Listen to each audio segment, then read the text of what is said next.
It's a super curse. I can say that now at the age of 40. Focus in one space is a superpower. And that's what helps you to scale.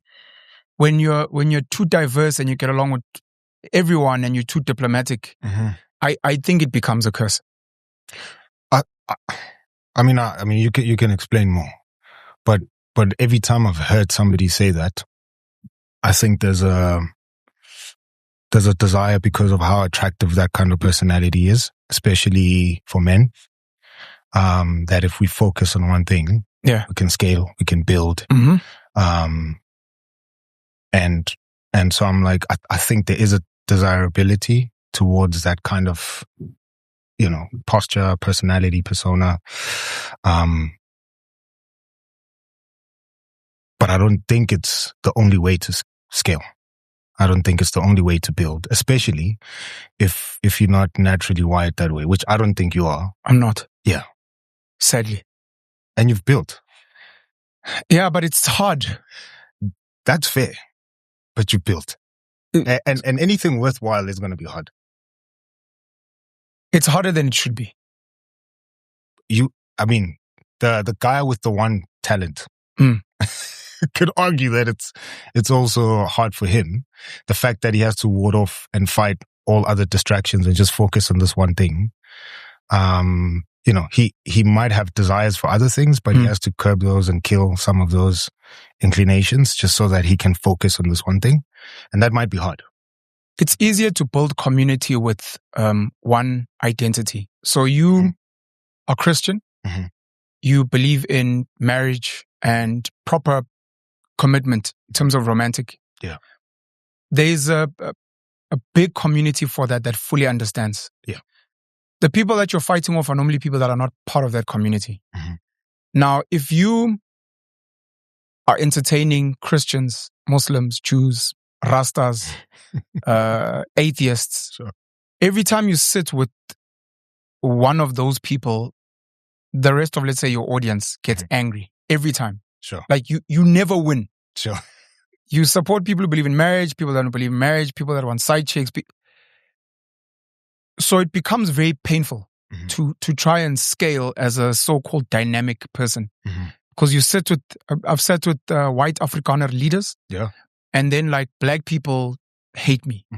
You're a sellout, guys like you. Or worse if I speak Afrikaans. You like rugby.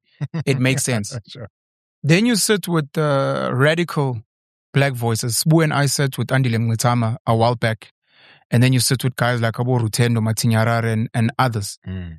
And then some of the white guys are like, but why would you platform this guy? I sat with Dr. Umar Johnson.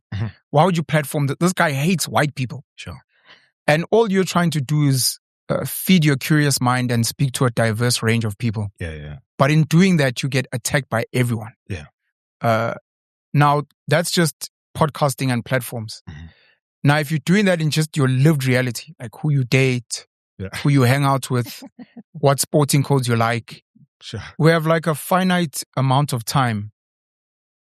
And while you're entertaining all of that, the next person who believes in marriage and who is a Christian, even if they're mediocre, their 10,000 hours gets them so far in a community and in a space. My 10,000 hours of diversity make me dynamic, but comparatively, for example, I can't scale into a Christian pro-marriage community at the same rate as this mid type of guy. Sure. So that's what I mean about the curse. Sure. It's not nice for me. I'll tell you, it's not nice being attacked. Yeah, no. So that I totally I agree with, bro. But I think the thing I was saying is, and I mean, you used a very diverse range of examples. But if I think about your brand, your voice, I think you've been able to scale it because you're diverse. You've been able to scale it because you've been able to speak to. Because I'm controversial. Well, and here's the thing: it's like, why should why over? Because people are like that. They into their own tribe, their own culture. So they get angry. That's fair, but they live in a world that is colored in many other colors, and they can see that. And they too kind of move in different spaces. And I think it's the sake of wanting to, understand people in our way that we want to box people in. But then when we find a voice like you, we we can't contain this thing, so we don't know what to do with it. Yeah. And then therefore there's pushback, there's attack, there's hatred, because at its core, like you need to get into my categories. Yes. And if you color outside of my parameters, then you're messing up with my processes. Of course. Therefore I don't know how to, but I'm like, that's fine, man. Like if those individuals as well could be taken to task, there's many other areas where they don't color in the parameters. Sure. You just public. And then you able for us to scrutinize you, because you know, screens all the time. And one might ask, like, just shut off these cameras, kill the microphones, and then you're not going to be in our faces. You can live in peace. But I'm like, that's at least, and you can correct me, that's not how you process life. No. And it's similarly through these conversations is how you get to understand yourself more, as you understand the world, and I'm like, yeah, that should be how the world is. A world that's lived in boxes is boring. It's not a world that moves forward. And I think, we boxes are cool, but they're not good. Two quick questions from me. The first one is, are you not worried about your brand, your identity, and your audience sitting with me? Yeah. And then the second one is, when did you decide to put on this sexy voice, half whispery, Black Thought, Talib Kweli? I'm deep, but I'm so, when did you make that decision to be like, yeah, this is me, dog? Don't I talk like this off the mic? You do, but clearly this is who you are. Sure. Nigga sounds like he's macking on us when he's chatting. Hey, man, what's up, man? I'm like, he's talking to me. Hey, you kill me, dog. You kill me. And my wife always says, like, people need to see the clown that you are, and they'll probably appreciate you more. You're a serious guy? Not all the time. Do you embrace that you're a serious guy? I do, yeah. It took me a long time to embrace I'm a serious guy. Why? I wanted to be the fun guy, the light guy, but I'm the guy when everyone's laughing, I'm like, but did you guys sort out this, like, on Ama Gents with Penson and Debza, I'm the boring nerd guy who comes there and wants to organize chats when guys are being chaotic. But I'm comfortable with it now. It took me a while. Yeah.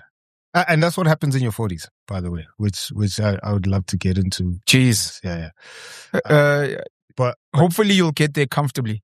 I think we're not living in dangerous times, and you're not a dangerous character. No. Yet.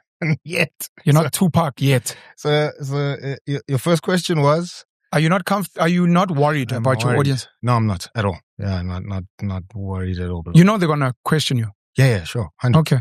I mean, funny enough, I thought they'd question me when your brother was on my pod. Sure. And in fact, people were like, man, we've been wanting to see this happen. But that was a live event. So it's almost like, he wasn't really invited to the room. It was sort of like, whatever. Yeah, but I mean, it was platformed on my channel. Yeah. And in fact, that brand called me to host the thing. Yeah. As, as the pod. So the audience didn't ask any questions like, why did you sit with this guy? On the comments? Yeah. No.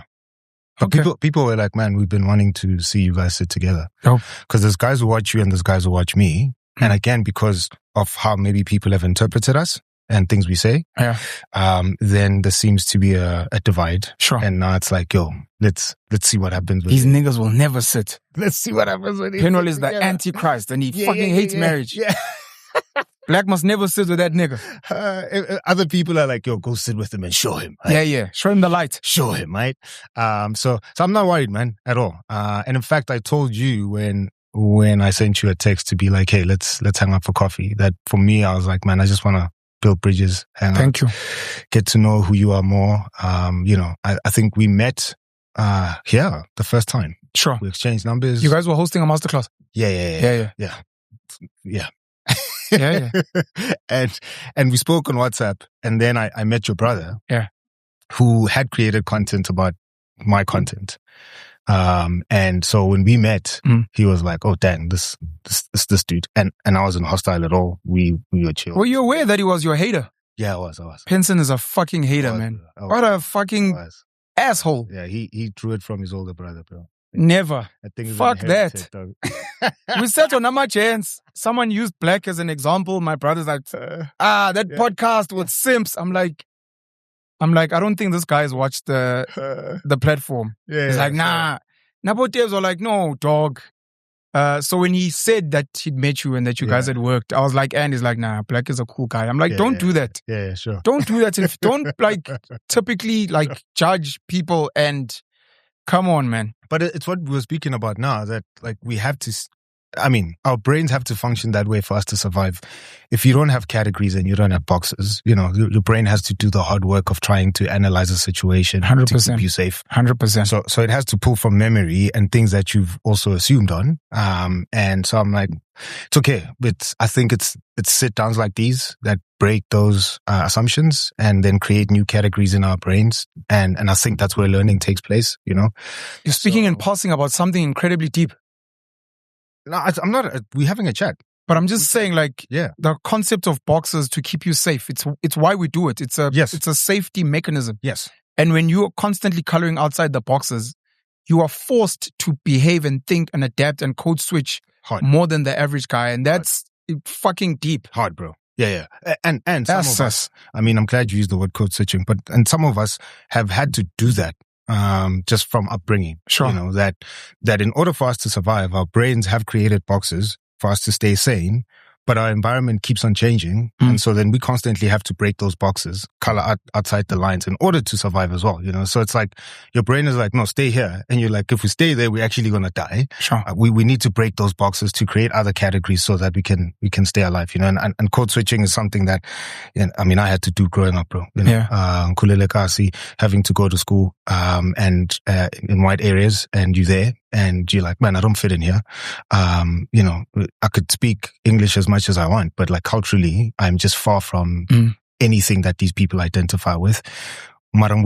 Coconut, you know, so it's like, yo, man, you don't fit in here as well. So it's like, dang it, like I need to find ways for me to just live and breathe. And so then I have to find subcultures where I can exist in these little pockets, you know. Some you create yourself, some you find with other aliens who are like you.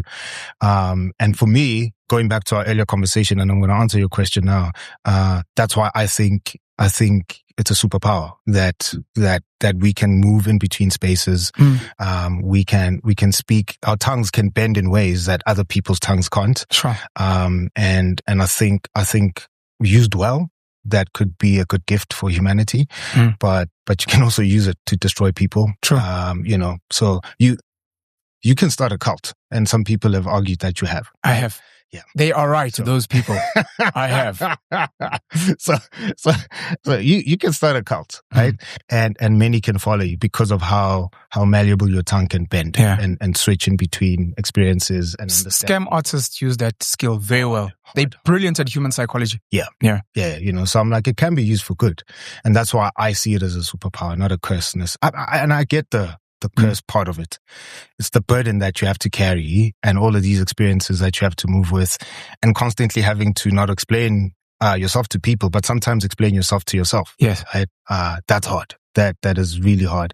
But I think once I've made peace with that and seeing the greater good in how I can use that power, then I'm like, man, it's worth all the trouble. So even with that, bro, I'm not afraid for us to sit together, for people to see us. In fact, some people were like, yo, we are a podcast for my chance, dog. You know, and I was like, yeah, dog. Ang sumchita kan. My chance. I need to diploma sa ringa and let the conversation be what it is, dog. You know. Yeah.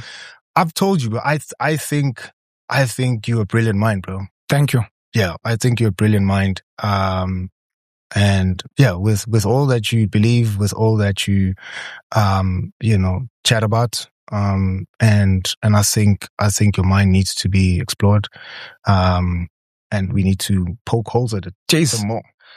Before we get to the next question, I'm going to refine it. But before we get to it, man, this is part of my fascination with mixed race people. Yeah. So I've sat with Dr. Susan Mpofu-Walsh. I've sat with Miranda Nchangase of Star Quality. I've sat with, Ursula Mariani's dad is mixed race, Italian and Malawian. Her mom is Zulu. but I guess we can add it in there as well. DJ Waras, may rest in peace. Mixed race. Yeah, largely mixed race, identifies as a Zulu gent. And today we've got the dynamic of foreigners in South Africa. Yeah. The reason I raise it is because I've seen a lot of the foreign kids, Congolese, Zimbabwean. Let me try and think if there's any others I know. I know a lot of the Congolese, the Zimbabwean. Zambians? Maybe Nigerian. Mm-hmm. I'm not sure so much about the Zambians. Mm-hmm. But I'm just thinking of the ones I know where at a school level, they end up excelling academically or in sports because they're trying to have some type of identity. Yeah. That like, well, I'm good at rugby, so hopefully these South African kids will like me for that. Mm-hmm. I'm a brilliant academic student, so at least as much as I'm a foreigner, I hope I will be accepted now that I'm like excelling academically. So some of the mixed race kids struggle with that thing of being true to self. Mm-hmm. They trying to figure out for themselves, which is why they engage.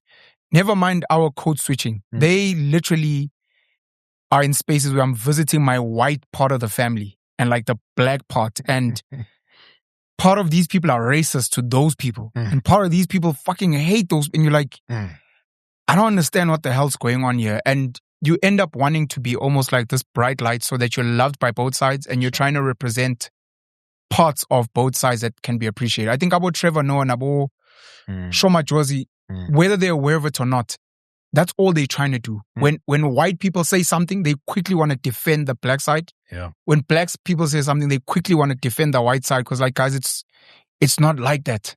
So it becomes tough. Sure, man. I'm going to refine my question, not make it a sexy voice, deep rapper. Blaque Nubon is your born-again name. Sure. I'd like to know your full slave name and where home is. And for people that may not know, can you speak any vernac or English wire? So what's your slave name? Because Blaque Nubon. I don't have a slave name. Shout outs to my dad. Oh, okay. Yeah. Well, I call it slave name because like you're reborn. So slave name becomes your name before the. Oh, so you mean my government name? Yeah. No, that's not my Not slave name like Michael, Joseph. Yeah. No, I mean slave name like before you were.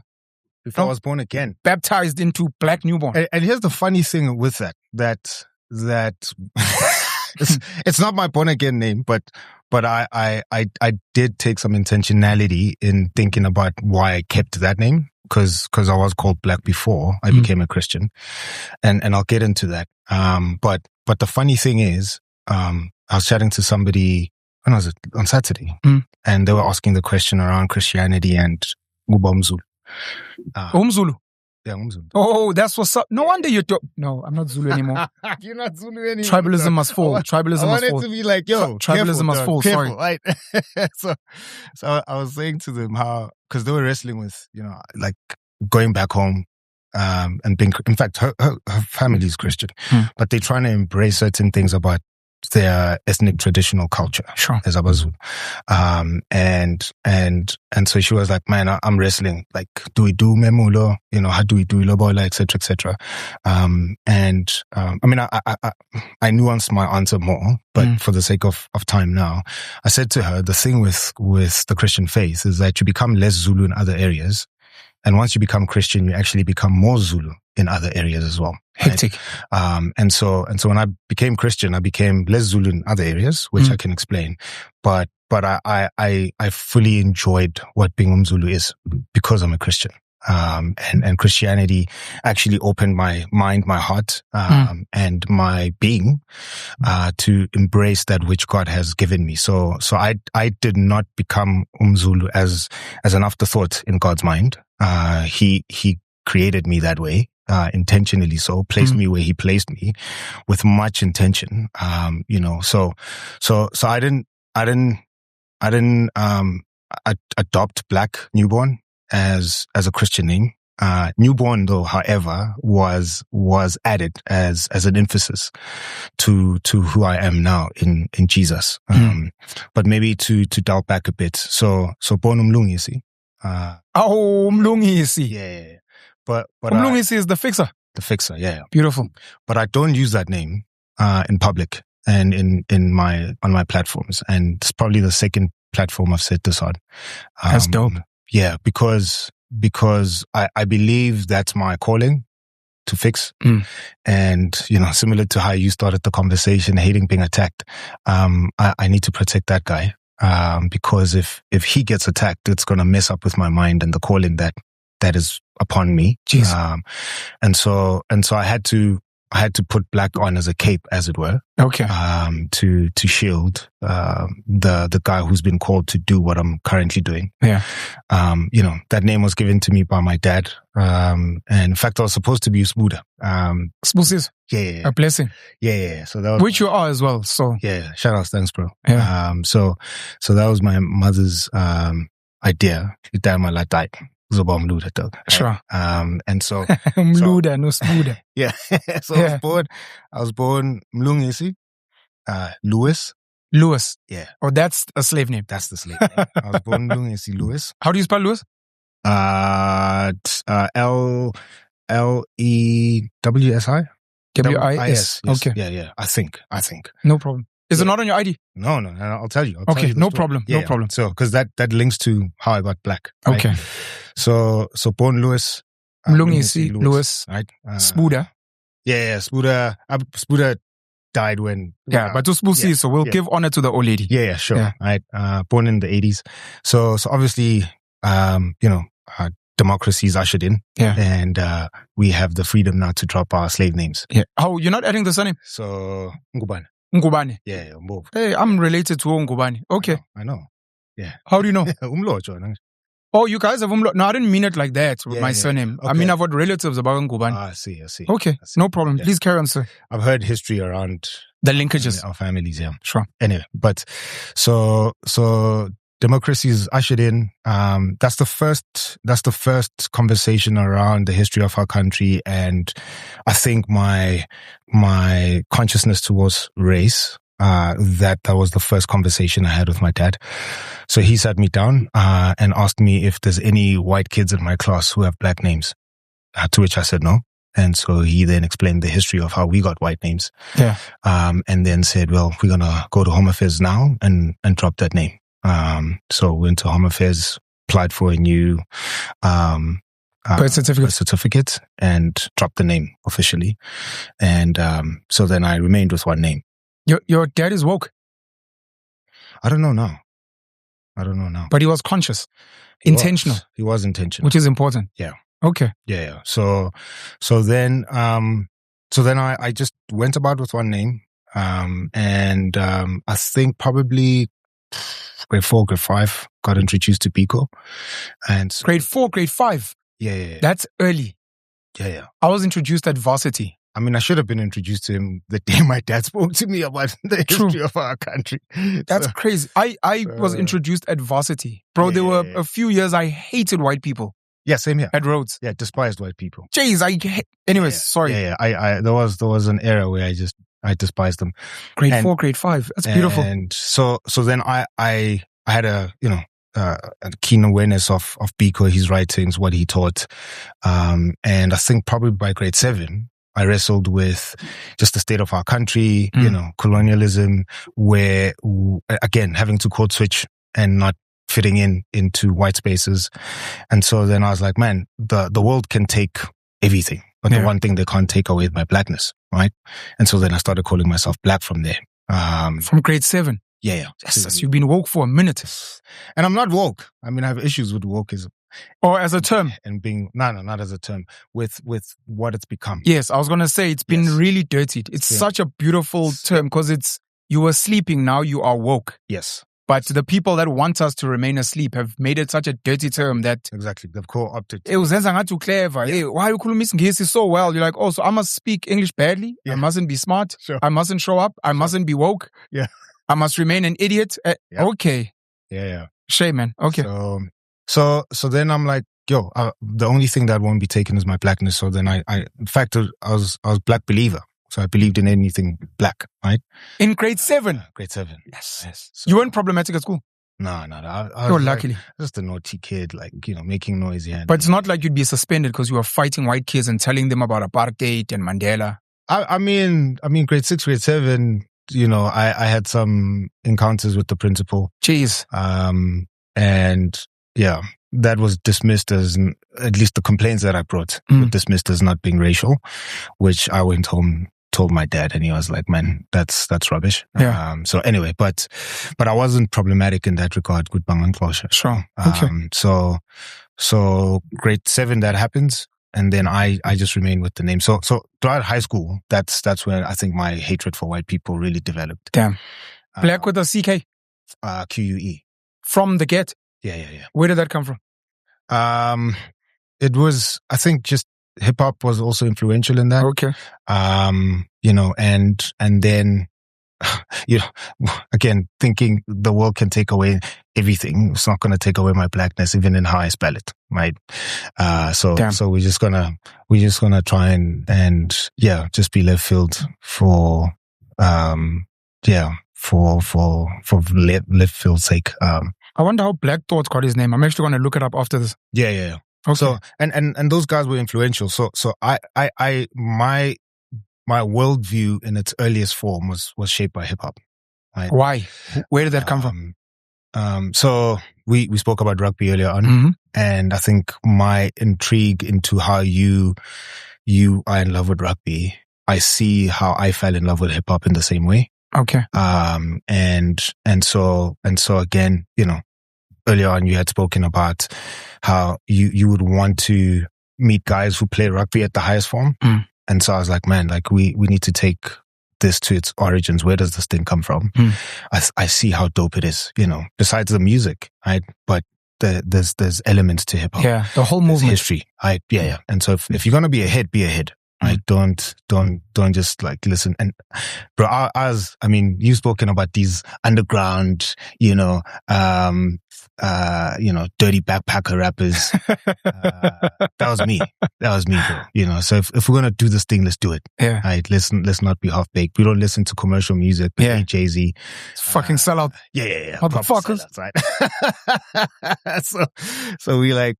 I was proper staunch, right? And in a nutshell, once you kind of unpack that worldview, there's a few tenets that make it up, right? We believe in blackness. We hate Jesus because he's a white devil. Yeah. And if you're underground, you don't hate women. In fact, you prize them as queens. 100%. Right? We have a relationship with money. It's a complicated one. But it's a very complicated relationship. Underground rappers and loving poverty. Yeah. It's a complicated relationship, right? And so those are at least a few tenets that make up that worldview. And that's what then shapes my entire high school experience. And a lot of study into history, etymology and those things. Yeah. A lot of the underground hip hop kids were phenomenal at English and language and story. Yeah. History was my favorite. Yeah. Subject in school, English as well. We excelled in that. Yeah.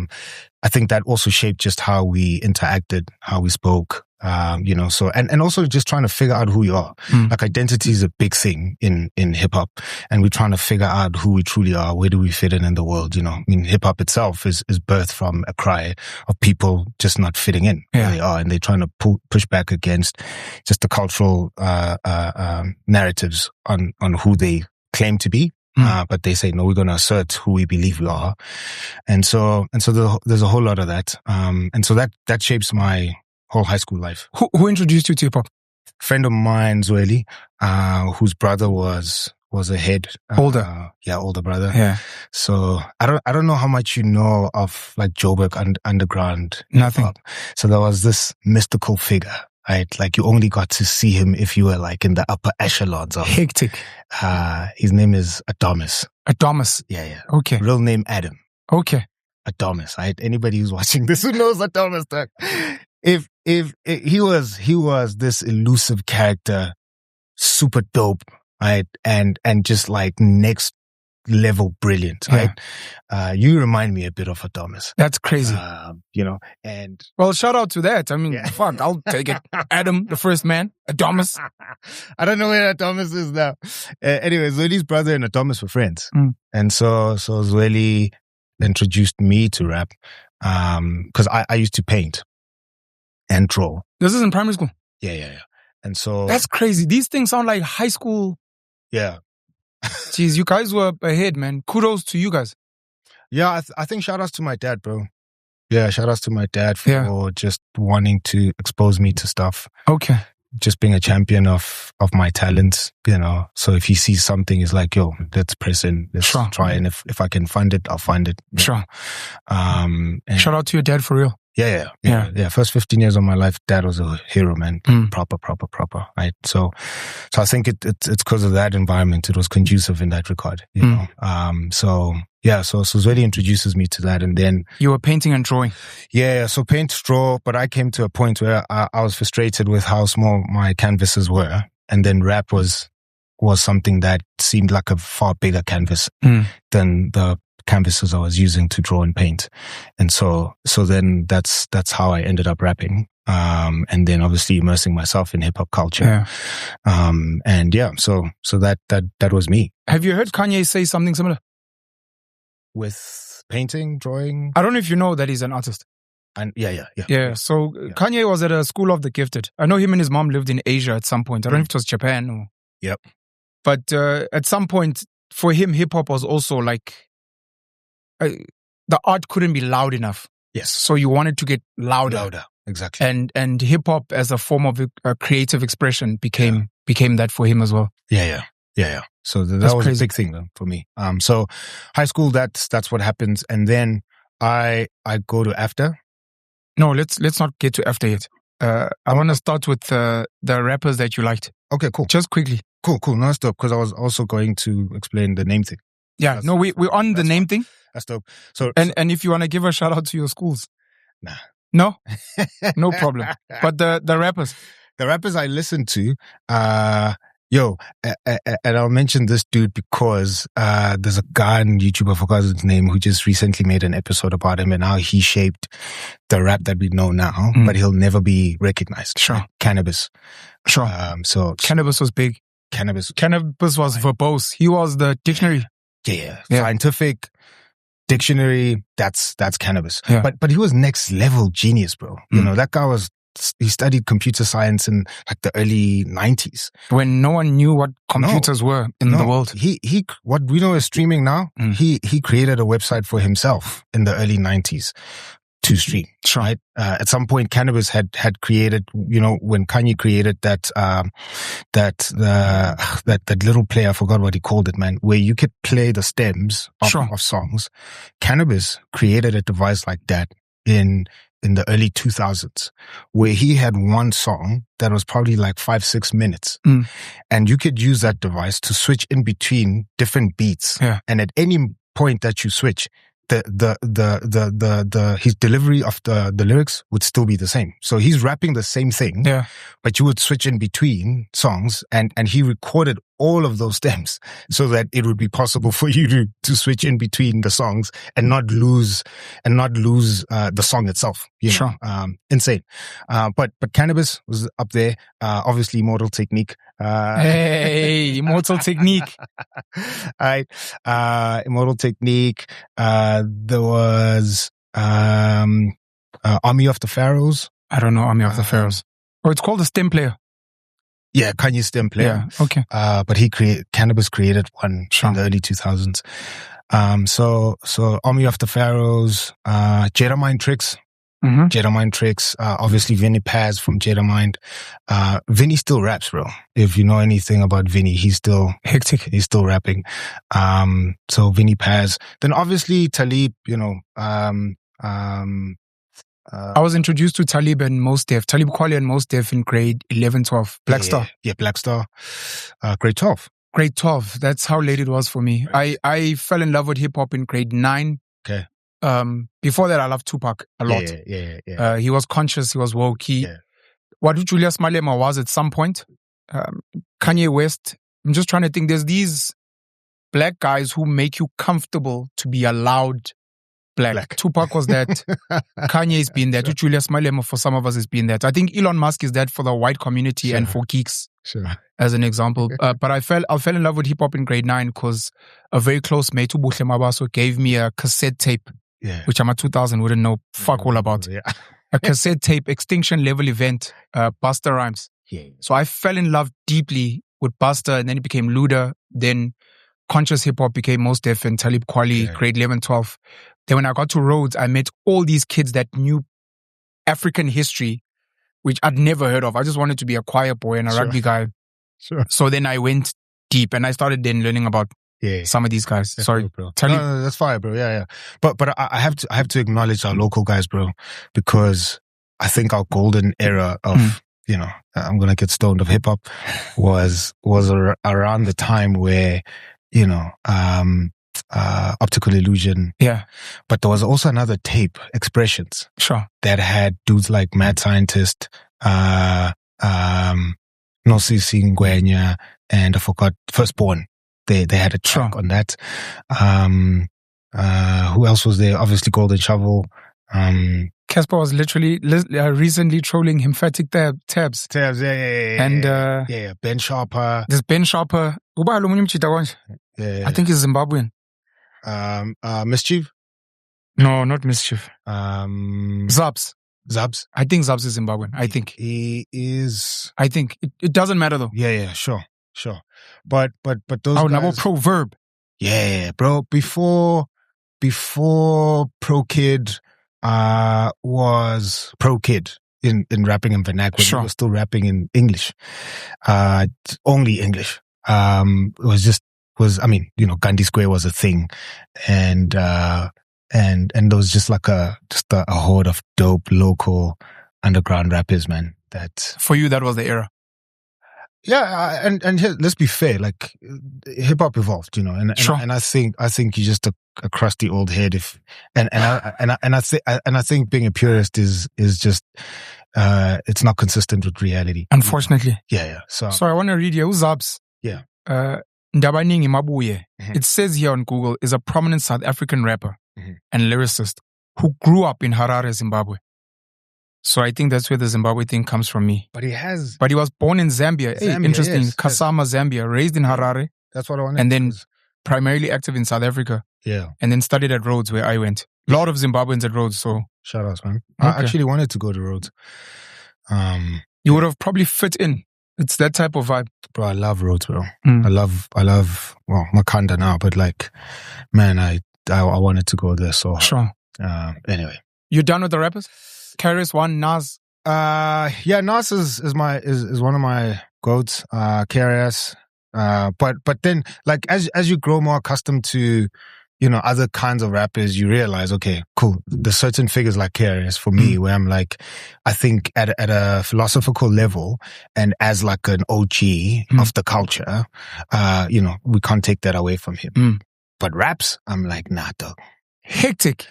You cool though, but there's better rappers. How do you feel about Kendrick and J. Cole? Just quickly. Yeah, and I think they dope, bro.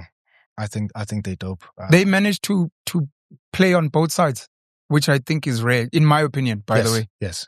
I don't think artists like them or rappers like them should have made it commercially.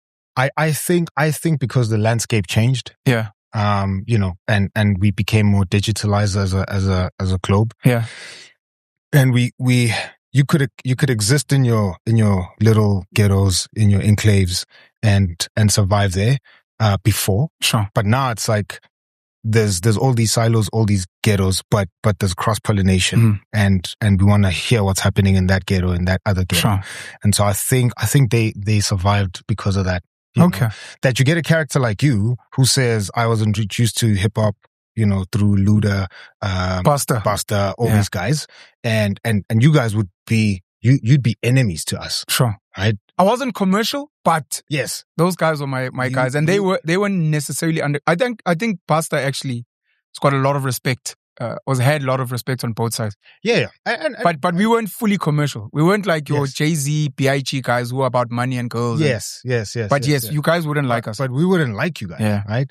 But now it's like, because you and I can have a conversation and there's things I'd appreciate about how you see rap, I think the kind of landscape that's here now allows for this cross-pollination and artists like J. Cole and Kendrick to exist and be appreciated by all kinds of ghettos. Do you know Cole's Contra? Yeah. Jesus. Do you know the twins are... Jesus! Is it Rakim? I don't know their names. Oh, you're saying Rakim? I think the twins are Rakim's sons. The rapper. Let me look it up. Just Google the twins. Their father is it Rakim or come on, Raekwon. Coast Contra twins. Yeah. That's that, bro. Those boys. Coast Contra twin brothers Raz Austin and Taj Austin. Mm-hmm. Twin brothers are the sons of West Coast rap legend Raz Kass and soul singer Tidra Moses. Yeah, they come from one of those homes. Come on, bro. Yo, who's my goat? What's this? Eric Jamal. Yeah. Oh my God. Yeah. Next level, bro. Oh, next level. Goosebumps. Next level, bro. That's when you Eric Jamal. Yeah. The day, if he ever, because sometimes we lose niggas somehow. Yeah. If he ever blows up, we'll be the guys being like, shut the fuck up. You guys only know him like 8-10 years later. You know who I felt about like that was CeeLo Green. Okay. So, I think people still don't appreciate CeeLo, by the way. No, I think people don't know him. They don't. They don't know the skills. No. So when Crazy came out, and people were like, "Oh, it's a dope jam," I was like, "That was Niles Barkley with Danger Mouse." Yeah. I was like, whatever. Been on this dog. Come on, whatever. so anyway, those would be I mean, there's probably more guys. Yeah. But I think somebody who truly influenced me, and I actually started rapping like was Vinny Paz. Okay. Of Jada Mind Tricks. Okay. Yeah. Okay. I'm trying to remember his verse now on Cannabis is my club. I'm the god of war, the resurrector of the horrorcore, the carnivore, destroying you wasn't hard at all. What's his next line, man? Anyway, but it was just like, I was a battle rapper, so it was, jeez, how do you kill people, man? Yeah. And for me, you rugby boys could go expel that energy on the field. I didn't like sports, so I had to go to the school library and chew rappers, so that I don't get into trouble elsewhere in life. What's the name of the song? Is it CIA? Criminals in Action? By who? I'm gonna find it now. Criminals in Action. But I wanted to say my favorite rap verse is Pharaoh Monch. Oh no, with Mos Def and Nate Dogg. Oh no. Criminals in Action. CIA, KRS-One, the Last Emperor, and Zach De La Roca. Yeah, Last Emperor, bro. When you spoke about the God of War something, there's something in the lyrics there that's... Yeah. Anyways, no, we're gonna go down a rabbit hole. Jungle Cats, Last Emperor, favorite song. Jungle Cats, bro. Last Emperor. Yeah. Okay, After. Yeah. So... You went to After? Yeah, unfortunately, bro, in all respects. But the one thing that came out of After that was dope was my wife. Beautiful. So beautiful. Yeah. So I went to After, and when I got to After, I dropped rap. I picked up stand-up comedy. And I did stand-up for 5 years after that. Why? I was tired of being a broke rapper, one. And secondly, I just discovered that some people think I'm funny. Hey. So I was like, cool, let's do this. Big clown. Right. So was stand-up comedy a thing at the time? It was. So obviously. Who was hot at the time? The PMS guys. Yeah. Okay. Yeah. But obviously like Melville had like a bubbling comedy scene. Okay. And, Abo, what's that place there close to the spa?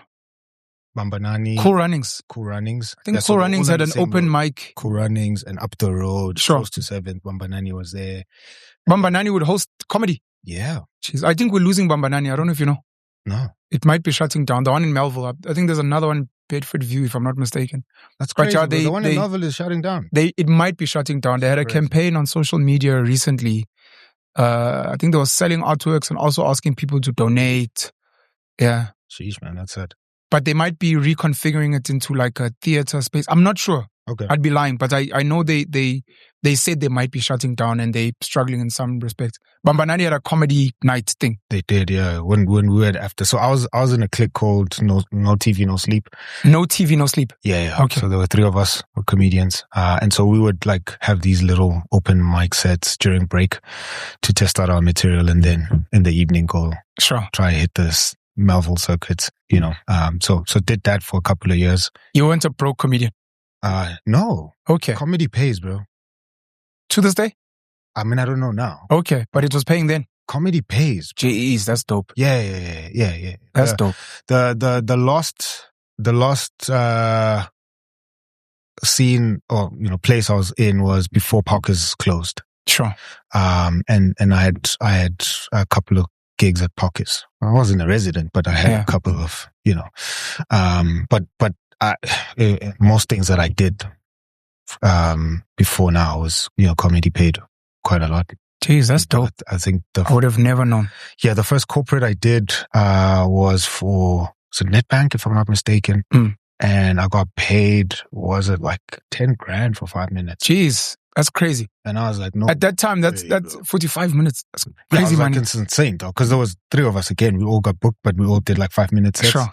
And we each got 10 grand. I was like, what? Dang it, I'm going to be funny the rest of my life. Yeah. Yeah. So anyway, I picked up that, did that. And I was also just having like a very hard relationship with rap at that point. Sure.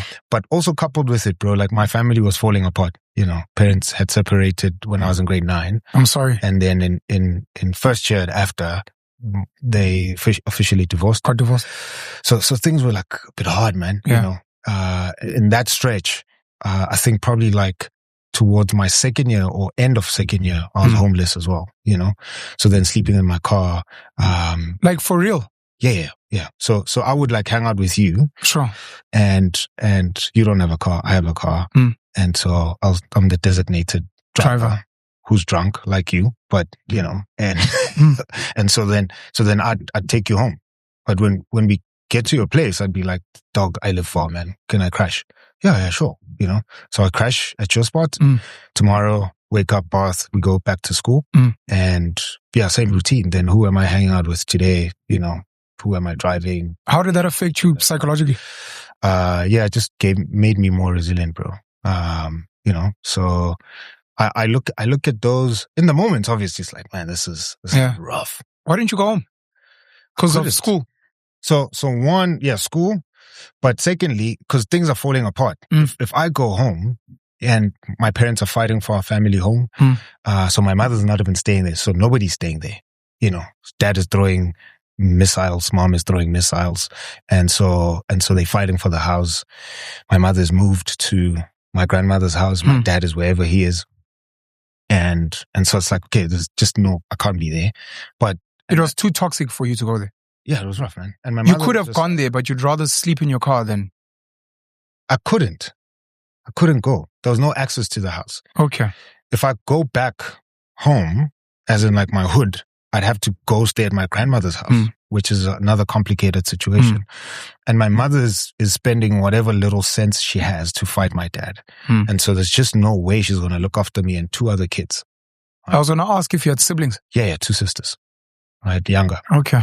So, and at that point, the last born is probably 4 or 3 years old. At that time. Yeah. So there's just no way. Yeah. And my mother just sat me down and said, hey, listen, like, you know how things are and stuff is tough. You're old enough. I think you can, for a couple of months, possibly a couple of years, just stand on your own and I'll be here, And so I was like, all right, cool. Bet.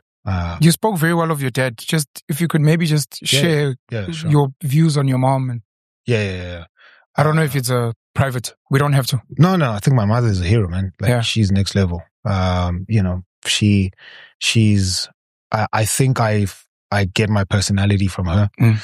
I think I get my brain from my dad. Sure. I get my heart, my personality from my mom. She's just a hero, man. Had me when she was 15. Hectic. Yeah. Do you disapprove of that? Generally, as a concept of a woman having a child at 15? I mean, yeah, now. Sure. Yeah. I would say it's like if she's having it with another 15-year-old, maybe. Sure. Oh, that's okay. I don't think it's okay because it's like I have 3 kids, man. Raising kids might be complicated for you, I think. As a kid. Yourself. Yeah. Just figure out your life. But we live in a country where there's teenage pregnancy and that's right. Your dad was much older or relatively close? No, they were both teens. Okay. They were messing around maybe. Yeah. And then they were like, we have to do the right thing and be together. Yeah. No, they were together. Sure. So. No, as in like get married, sorry.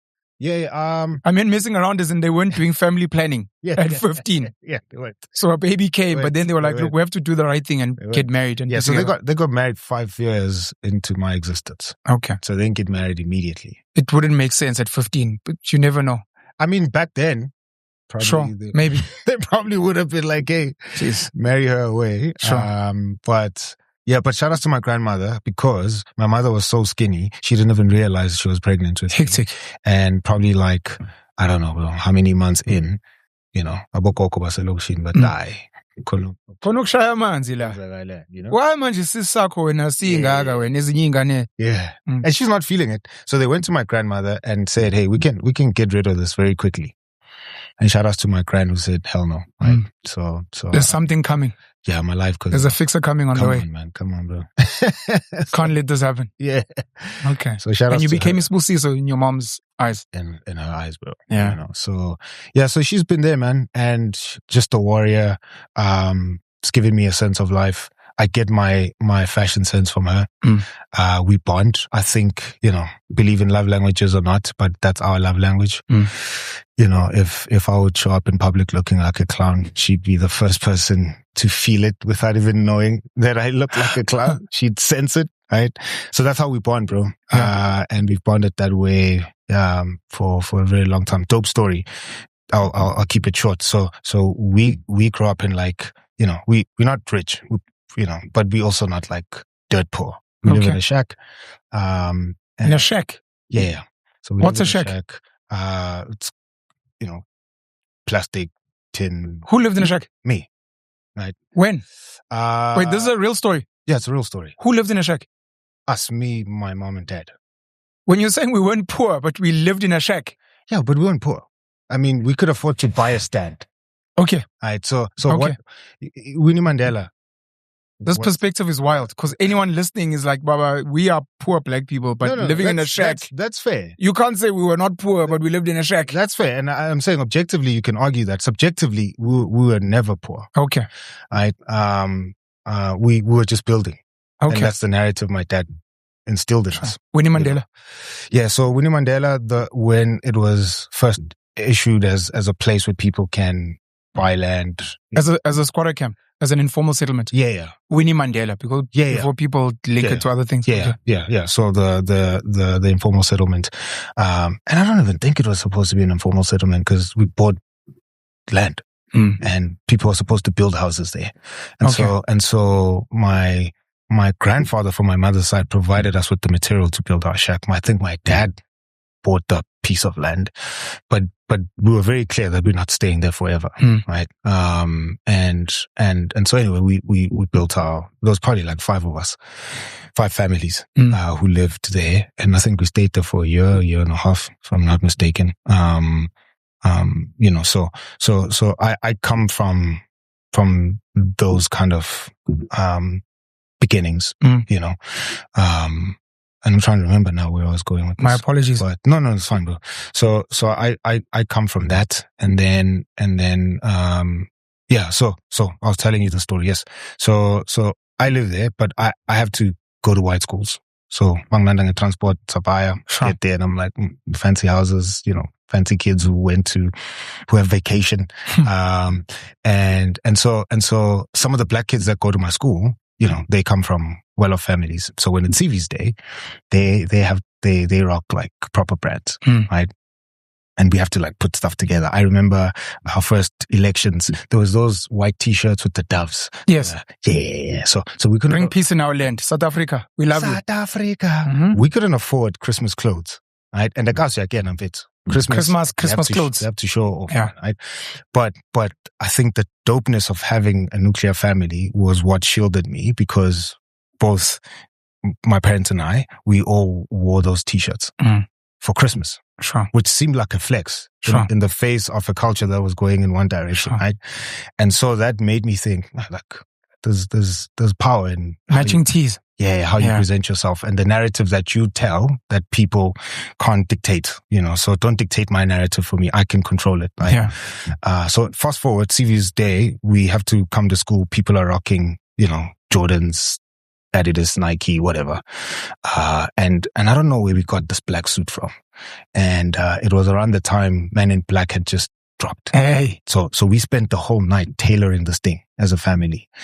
And so I was feeling like, dang it, dog. Like, your suit, man. Let's get it. Will Smith, Tommy Lee Jones. You know? So anyway, so I'm feeling nervous in one sense, because it's like, man, this might be an overkill. But what else are you going to show up? Yeah. Because you've worn all your clothes, right? And this is like the 10th CV's day, right? So anyway, I rock up in the suit. I'd get dropped off.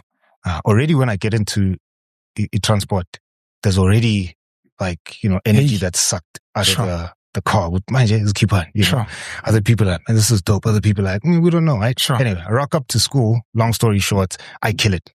The whole school goes mad, right? Like all grades, right? And we had awards, and I get an award because I looked like a mixture of Denzel Washington and Will Smith, right? Come on. And killed it. And I remember going back home, and that's, I think, my love for clothes with my mom started developing as well.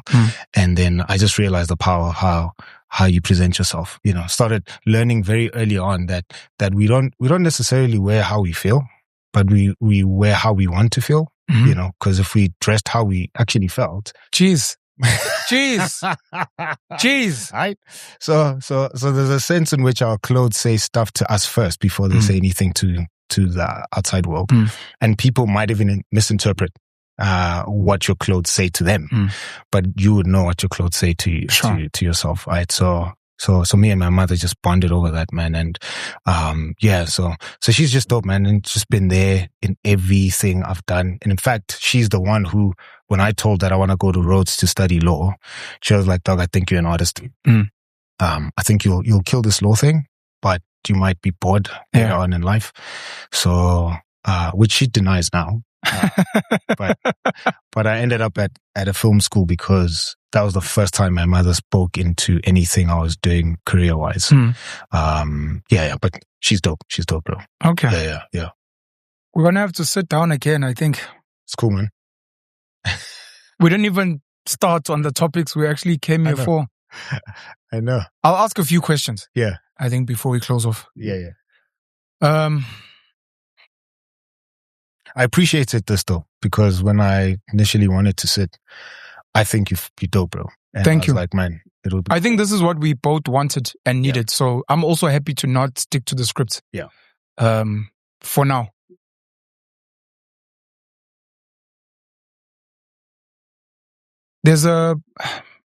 I've mentioned it on a couple of platforms now. Yeah.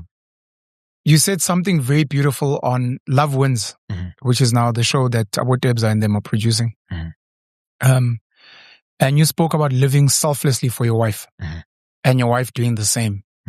I can't get that out of my mind. I've told everyone that I bump into, and I'd like you to maybe just say it again and maybe explain it a bit to people that may not understand. Yeah, sure.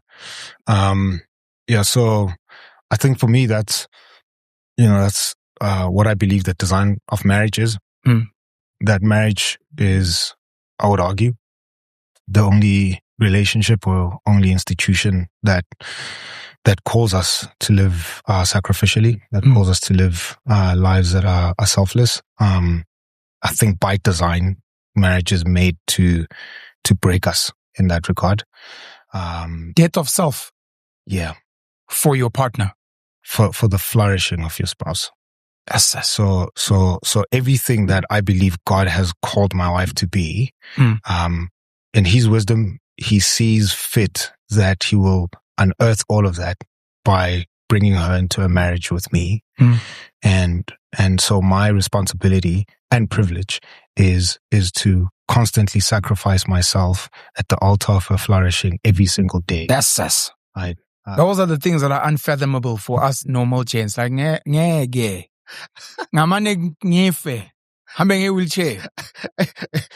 sacrifice myself every day at the altar of her flourishing. Yeah. Damn. Yeah. But here's the thing. It's because the Institute of Marriage is not an institute for takers. It's an institute for givers. And so if I'm giving of myself and my wife is giving of herself, none of us have to worry about getting at all. Yeah. And then we don't have to split our attention and our focus on trying to figure out what am I going to take from this? Because I'm constantly giving and she's constantly giving. Yeah. And our flourishings together are met. So she's doing the same thing that I'm doing for her. Yeah. And I can only show up as the kind of guy I am now because my wife dies at the altar of my flourishing every single day. And I'm doing the same thing for her as well.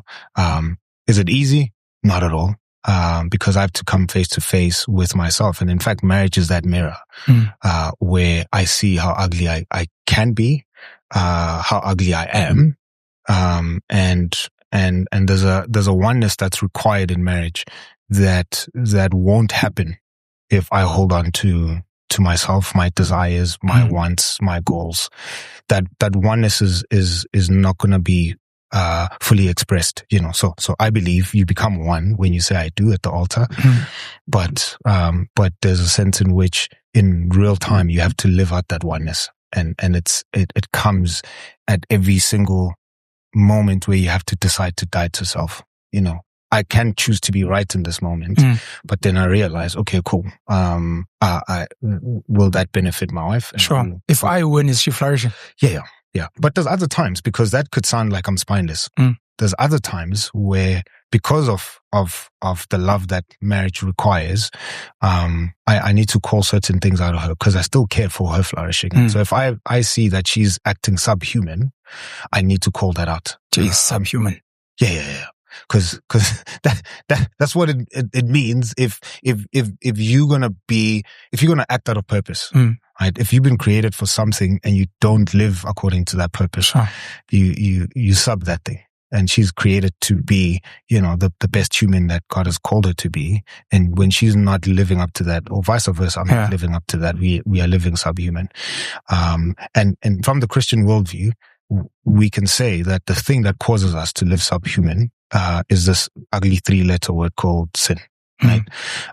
Which I think our culture has grossly misunderstood what it is, right? Like sin is not the bad things I do. Sin is not the cuss words I use. Sin is not me going to steal from people. Yeah. But sin could be understood in 3 categories. Transgressions, iniquity, and the word sin itself. Right? And transgressions would mean that the world is not created to be some boundless, sphere. Like the ocean has to be where it is, and land has to be where it is. And if the water crosses over, that's a tsunami. That's a disaster. Right? So it's transgressed a line that was placed there already. We can drive. So the ocean is sinning. Yeah. Okay. So we can drive however we want to drive. But there's boundaries. And so some people would speak of absolute freedom, and that thing doesn't exist. Even the world has to be on an axis. Sure. The world can't just decide, I'm just going to flip. If it flips a couple of degrees away from its axis, we die. It gets closer to the sun, we might get burnt. And so it has to be bound to something, but it's free in the universe, but its freedoms are bound. And in fact, the boundaries that it has, can then enable the world to fully express its design. Right? It's what I say with parks. Like if you take your kids to the park, a park that doesn't have a fence doesn't give you the peace of mind, because anything a car can drive in and knock your kids. And so the fences around the park enable your kids, and for you as well, to fully enjoy the freedoms that the park gives, right? And so sin is, again, in those categories. So you spoke transgressions, iniquities. Yeah, transgressions. So boundaries. Iniquity means that there's an intrinsic wrinkle on your soul. So you don't do bad things because you just want to do bad things. You do bad things because your soul is wrinkled. Okay. Your soul is bent out of shape from the time you were born. Okay. And so all the quote unquote bad things you do is an expression of that wrinkled soul. And that's why I would even say, and the Bible would say this as well, that what Jesus does, he doesn't make bad people good. That's cheap. And he wouldn't have to die for that, because bad people can do good things at any time. Sure. But Jesus dies so that dead people can come to life. People with wrinkled souls can have their souls straightened out. It has to take death straighten that wrinkle in your soul. Because if you are just a bad person who needed to do good things, then you can lock yourself in a cave and meditate hard and come out and do a bunch of good things. Sure. Right? But those good things will not matter or count for anything in light of who God has called you to be and who He is. But that wrinkle in your soul is a direct rebellion. It's a direct pushback against who God is, and only death will straighten that wrinkle. And we can go more into that. But your soul is wrinkled, and therefore all these other things that you do, come as a result of the wrinkle in your soul. And then sin itself means that you acting out of purpose. You created to be a car, but you're acting like a submarine. Sure. Created to be a drum, but you're behaving like a guitar. And so you're constantly doing things that you weren't designed to do. Sure. And so when I see that in my wife, I have to call that out. So I can't just say I'm sacrificing myself every single day like I'm some spineless fish. And then I allow for my wife to do whatever she wants to do. That's going to be contrary to her flourishing, and vice versa. She's not going to let me just become a punk because she understands, hey, this is what I've signed up for. This is who you were meant to be. And if I see you acting out of that, out of purpose, if I see you acting from iniquity, if I see you acting, and intentionally crossing lines that were set, then I need to call that out, right? So sometimes it might seem like when I speak of sacrificing myself, it's like, you just accepting all types of rubbish. Can't. Yeah. That would go against the face of what it is that I'm saying.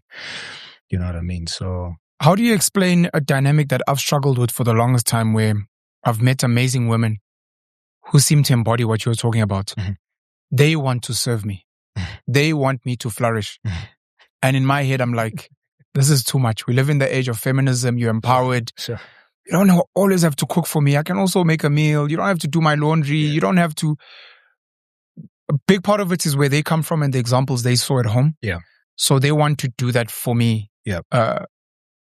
I grew up where my mom was serving my dad, but I don't think my father was serving my mom. Mm-hmm. And I don't know if maybe that's the guilt, where I'm like, I don't think I deserve what you're giving me. I don't think I've done enough. Would you be able to explain that maybe? Yeah. So I think where the mirror might crack is we do what we do. So me and my wife, we live the way we live because we realize that in and of ourselves, we can't be the standard of the thing that we do. Because I am myself, in and of myself, and who she is, we are too limited of a standard to be what calls us to live the way that we live. We have to have a standard outside of ourselves that's objective. Okay. And in my case, that would be my faith.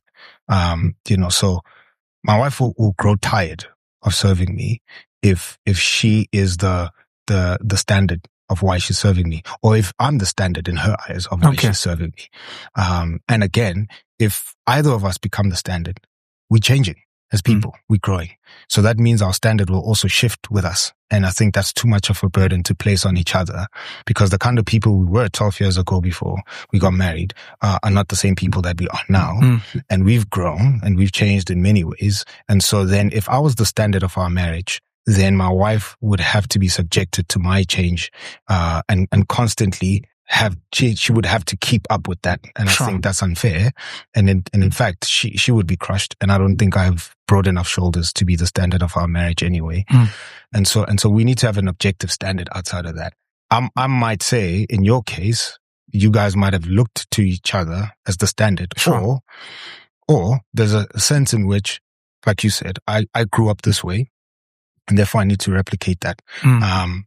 But even then, like, there's many things you don't know about why your parents behaved the way they behaved.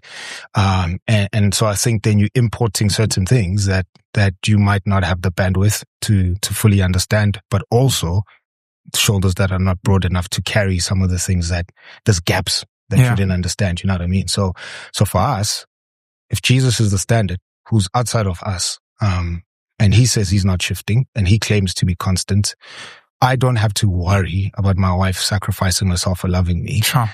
I only worry when I see her relationship with Jesus cracking, and vice versa. When we say we do to each other at the altar, what we actually saying is that we vow to not leave God, And it's through our love and our covenant with God that our covenant together as spouses will be maintained. Once we move that standard, then sure, our marriage is going to be shaky. It's going to be susceptible to failures like anybody else's marriage. And our own agency is not strong enough. Our own wills are not strong enough. Sure. And we've seen that because we flawed humans and we failed in many other regards, and so we don't want to, have ourselves as the standard. And I think maybe that's what happened with you guys. So it becomes not what would make my wife happy or that I want to behave like Denzel. It's WWJD at all times in times of doubt. Yeah. I don't believe in that thing. What would Jesus do? Yeah. Because what Jesus would do, ultimately, he would hang on a cross and die. And I don't think I can. Isn't that sacrificing daily for her flourishing? Yeah. So as much as metaphoric crucifixion, if needs be. Yes. As long as she's flourishing, but she must similarly also be WWJD. She must also be like, I'll also be crucified. Otherwise, it doesn't work. Yeah, and I say metaphorically, not metaphorically, it's because of what he's done by dying an actual death that he empowers us to then look away from ourselves. Sure. And other people can argue that you can look away from yourself, being motivated by other things. But where the mirror cracks for me is then our definition of what causes us to look to ourselves might be different. Right? What causes me to look to myself is, again, this ugly poison that permeates my entire anatomy called sin. So sin, again, is not just the bad things. It infects everything. My smell, my eyes, my hearing, my mouth, my fingers, everything. So I am born in iniquity. I am born in transgression. I am born, in sin. So some people tend to have this understanding that I became sinful as the world tainted me. Biblical historical Christianity would say you came out of your mother's womb, shaking your fists in God's face. You were an enemy from birth. People tend to think that we are born as children of God and somehow the world taints us. And the Bible will say, no, you're born as enemies of God. You're born as those who were objects of wrath. And your destiny was one that was headed away from God. And it has to take God himself to condescend, become like one of us, so that he can win us back to himself. He can remove the power of sin, because sin is very powerful. And as much as we might take it lightly, but again, fish don't take time to pause and ask what waters they're swimming in. And as sinful people, we don't do that. We don't pause to ask, I wonder what this thing called sin is, right? Because you're born in it. It's living in you. It colors how you see the world. We don't judge people based on how they smell, because somehow somebody sat us down and mechanically taught us that these are good smells and these are bad smells, right? We don't, I think it would be crazy if you would sit down and teach your toddler how to lie, but very early on, kids are grabbing stuff and claiming this is mine. Sure. Like your kid I have twins now, and hey, shout out to you and the wife. Yeah. That's a serious blessing. Month old, right? And that's crazy. They're grabbing stuff. Yeah. And once they have language, they're gonna scream, mine, right? Yeah. Now imagine if that toddler had the strength of a 40-year-old man, but the brain of a toddler, they would strangle you to death for that thing they believe is theirs. We see it with certain presidents on the other side of the oceans. Yeah. Hundreds. Mine, right? And again, biblical historical Christianity would say that's how powerful sin is. Sin robs you of your humanity, hence you're acting subhuman. Because that's not who you were created to be. Sure. But this thing is a poison, and it's a power that takes over all of who you are, that there's no part of you that gets to escape it. And so what's going to rescue me from that? Right? I'd have to have somebody who's outside of myself, who's more powerful than sin itself, to then dismantle its power, but also free me from its penalty, right? And what we believe is that then in the world to come, he'll free me from its presence. But I still live in a world, myself included, where I suffer from the residue of this poison. And the only way for me to deal with it again is to have a standard outside of myself. And in our marriage, we realize that about ourselves, that dang, like my wife is hot. Dang, she's a hot sinner, right? and she knows that I'm a sinner as well. And it's like, yo, if this thing is gonna work, not just for our flourishing as individuals, but for our kids, our community, and anybody who's an onlooker, and if we're gonna glorify God, man, there's one thing that stands at the center of destroying all of this thing, and it's this poison that touches all of us. Sure. Her, me, our kids included. You know, my kids are cute, but they sinners. You know, they vipers in diapers. Right? That's wild. That's a wild thing to say, right? No, it's a biblical. But it's a wild thing to say. Like, my children are sinners. In the culture that we're in, sure.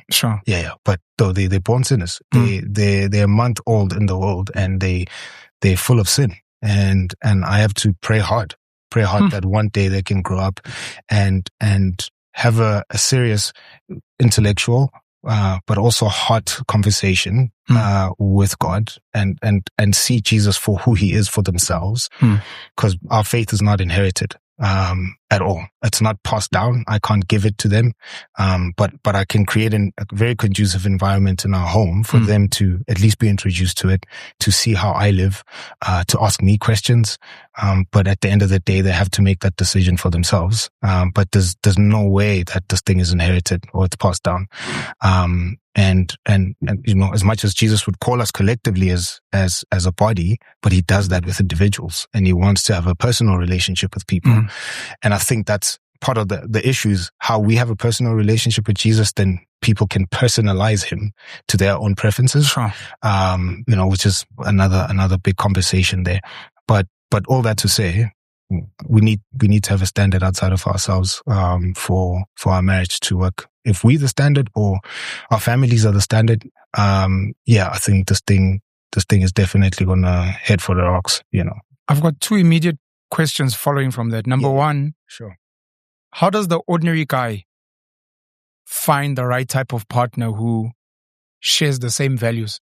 Yeah. And then the second one is, you spoke about a hatred for Jesus being a white devil. Yeah. And how you overcame that to become the Christian you are today. Yeah, sure. So I find the right partner by first knowing what you believe. Which is probably the hardest thing. Yeah. But you've demonstrated that publicly. What? That you've wrestled with how other religions have presented themselves, or other belief systems. And you've, in front of the whole country, you've been picking apart truth claims. And you've asserted yourself and said, okay, so I've seen this, I've seen that, I've heard this. And based on that, I'm making a conclusion to say, this is what I'm going to believe. Right.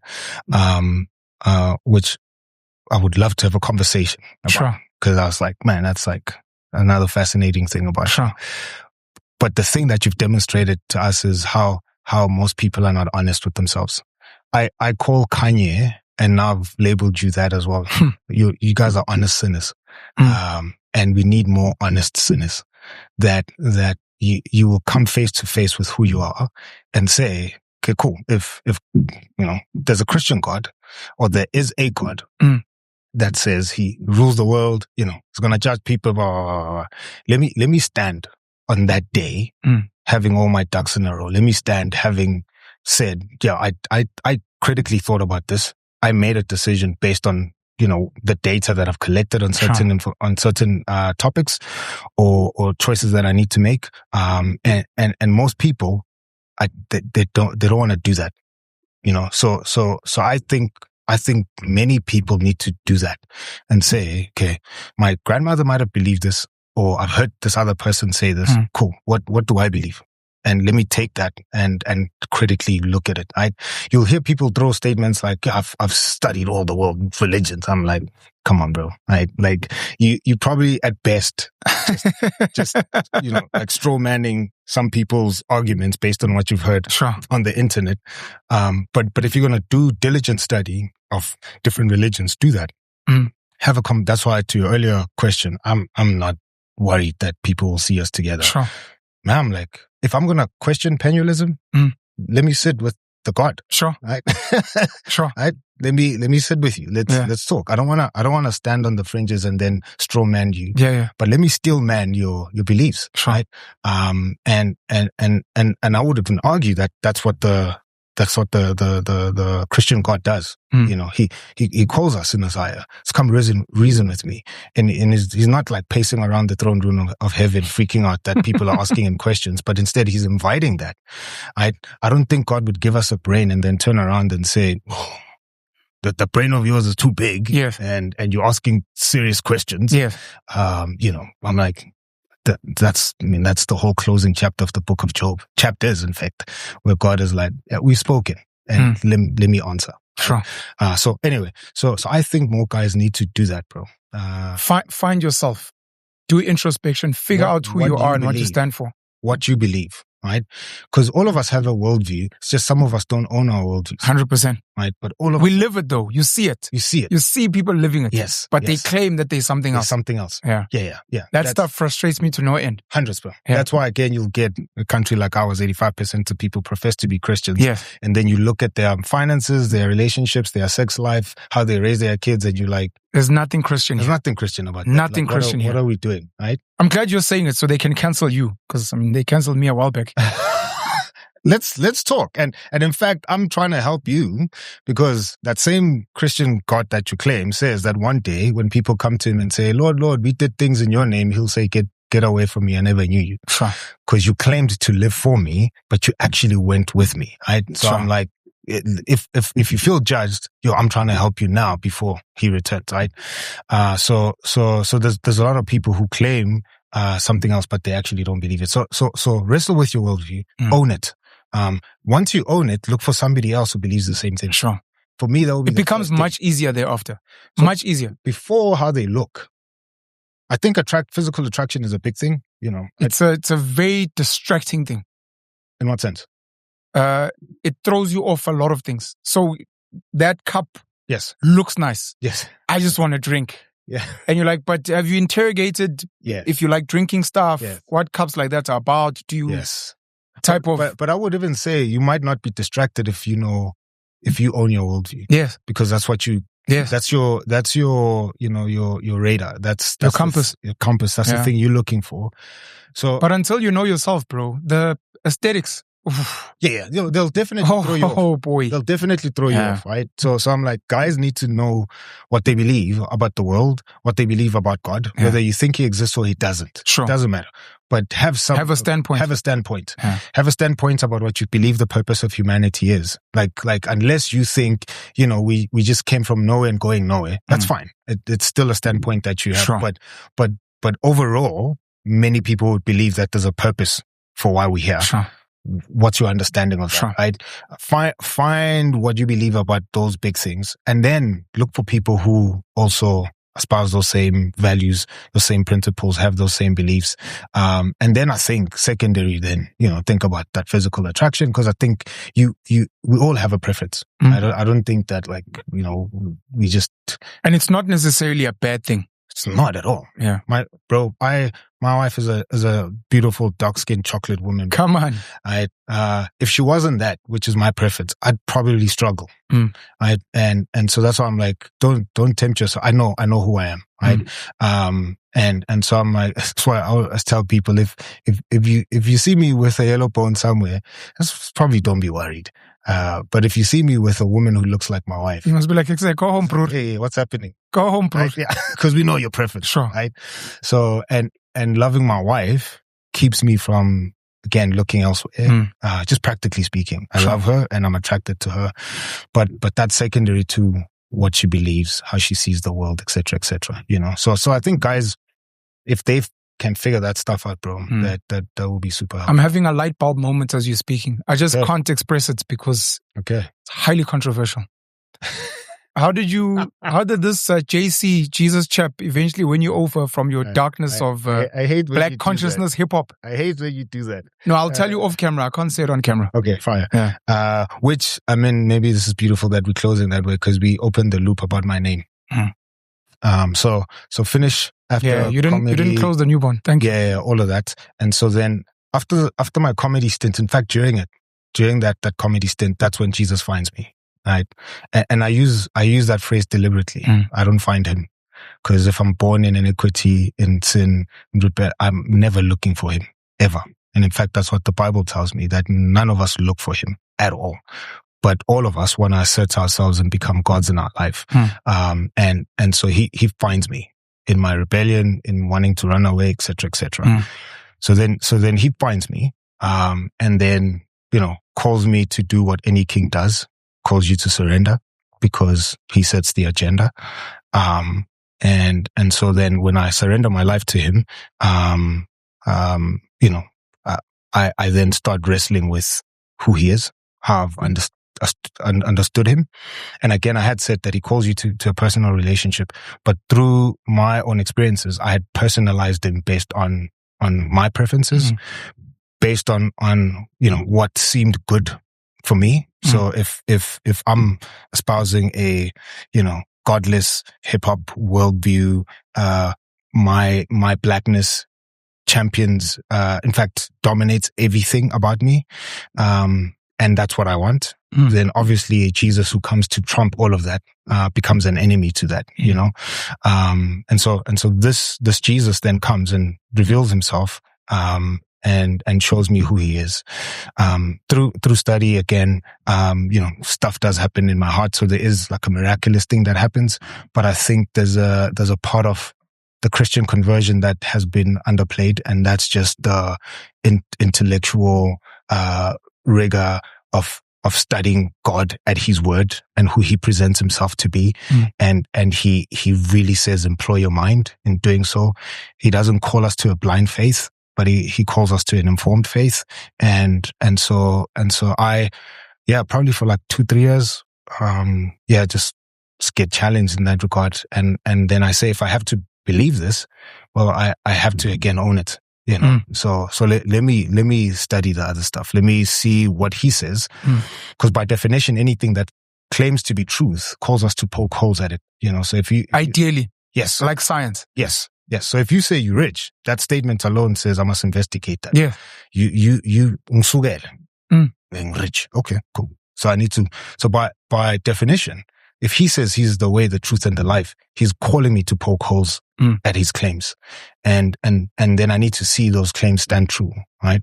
And so that's what I did by his grace. But to a simple person, I'm not hearing what you're saying. So you were busy hitting comedy. Yeah. And then like you fainted and you saw Jesus. Like what exactly happened? So practically, so this is what happens. I'm at Cat's Pajamas. It's a club at Belleville. It's probably closed now. Yeah, I think it's closed now. There's hobos that sleep outside there. Yeah. They're so down with cats. Sure. And then there's a group of guys who seemed like Christians, stopped me and asked me what I'm there to do. So I told outside Cat's Pajamas. Yeah. This used to happen a lot in Grahamstown, by the way. Yeah. So, the Christian guys would be chilling outside clubs asking to pray for people. Hundreds, bro. When I went there for the arts festival, that's what happened. While I was holding a girl going to smash. Oh shit. So anyway, so I'm at Cat's Pajamas. And so they're like, yo, what are you here to do? I'm like, obviously get drunk and smash, right? And I mean, you've noticed I like talking. So all my other friends in my little car that I was driving people around when I was homeless, they were like, no, we don't want to have this conversation. My wife was part of that group. She was my best friend at that point. Sure. So they go inside the club. I'm like, yeah, let's talk, boy. Right? Battle rapper, let's do this. Right? Tell me about this Jesus cat. Come on now. Come on, man. White devil, let's talk, right? So then he's like, yo, what are you here to do? Yo, get drunk, get smashed. And he's like, so if Jesus comes back. This is a black chain stopping you? Yeah. Okay. So he asked me again, do you believe in Jesus? I'm like, not really. I believe in God. I don't see the relevancy of this Jesus character. Okay. So do you believe that one day God will return? Yeah, sure. Yeah, we must make all things right. So if he returns and you smashing, hi, somebody who's not your wife, what would you say to him? I was like, damn, I don't know. I don't have an answer. And I forgot anything else he said after that. And that just plagued me, constantly plagued me, ruined my night. And then... Sorry, man. You didn't smash?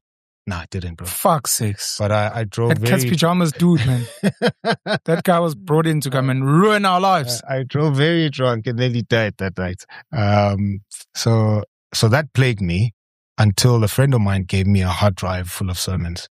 And why? I think I was asking questions. Okay. And so I would watch this stuff every night, bro. Every night, just watch.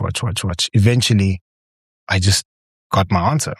What would happen if Jesus or God comes back, smashing, high, drunk, And my answer was, man, I'd go to hell. And that's what he, it would be his righteous response to any rebellion against him. And I'm a rebel. And I've been shaking my fist in his face since I was born. So I'd die and I'd be eternally separated from him. We've made jokes before. At least I'll be in hell with my friends. Right? At least we'll be having ciphers in hell together. We still make those jokes today. Yeah. Right? But the thing I didn't understand is that nothing good exists in hell. If it's God's righteous response to anything that's evil. So even the gift of friendship doesn't exist in hell. But whatever you held on close to, and that was your God, that's what you're going to be worshiping for all eternity. So if sex was your God, now we can escape. If you watch porn, for example, you can escape that and go to work. You can have coffee, But now imagine being tormented by the same thing 24/7. It's like a deep addiction that you can't get out of. You can't get out of. Right? That you thought was so amazing, but now you cannot get out. You can't get out. Yeah. And so in some sense, in our rebellion now, all those things seem like, I don't know, like I just visit you. And again, it's the bad things I do. But you don't see it as the poison that permeates all of who you are and the rebellion that it is against a God who does set the parameters, a God who does create our souls the way he does, a God who creates us for purpose. And so I was like, oh, dang, like, yeah, I would go to hell, right? And then I heard what Christians would call good news, which is the gospel. Right? That I stay away from hell, and not as an escapism, but as a way of fully living the life God has called me to live here and in the afterlife, because of what his son has done. Which is Jesus. And he died so that this power of sin can be loosed and I can actually push back against it, because in my natural state, I can't. I'm a fish swimming in water and I'll constantly swim. But the good news is the only thing that arrests my heart enough that I become a different fish who asks, what kind of waters am I swimming in? And therefore I can have a different response and swim differently than all the other fish in the water. And I was like, oh damn, like that's what it is. And maybe let me also add this. The gospel is actually a very political thing. When Jesus says he's king and he calls us to his kingdom, he's declaring war against all other kingdoms. Jeez. Right? All other kingdoms. And so jeez, that's crazy. Yeah, and so he says when we bow the knee, you're bowing the knee because we that against all others. And anyone who soldier for Christ. Anyone who goes against his throne, he'll go for your neck, right? And the reason why he goes for your neck, ultimately, he's protecting his glory. But anything which is again transgression, iniquity, or sin, goes against his design for humanity, and he cares so much for us as people. And so he'll have a righteous response towards that, right? But he's not like other kings who then sit in their palaces and says, you guys go to war and I'll wait here. But what the word gospel actually means is, ancient kings would go into the front lines. They would fight the war. Once he's won the war, he then sends the message that the war is won to the back of the army, to somebody called the gospeler. And the gospeler would have to run back to the kingdom to announce that our king has won. So you guys don't have to live in fear anymore. And as we wait for his return, here's how we're supposed to wait for him, right? Which is essentially part of what the Christian story is. Do you think gospel is like go speak or something? Sorry, gospel. Please carry on. It means announcement. Okay. Yeah, it means announcement, but it's an announcement of good news that victory has been won. It's a political term, right? It is good news, yeah. Old English, God's spell, good news. Okay. Yeah. So it's a term that is not originated by Bible writers. It's co-opted into the writings of the Bible to explain a reality that people in the ancient world would have understood. Right? So they understood the language of kings. They understood what happens when a gospeler comes and declares good news. And so gospel writers are explaining this reality in light of what Jesus has done, and is saying, you guys know what gospelers are. Here's the king of the universe who comes and fights against our ultimate enemy, which is sin, and he defeats that so that it doesn't have power over us.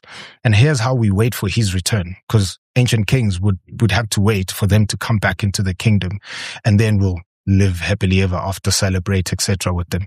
And so we're waiting for the king to come back. Here's how we wait for him, right?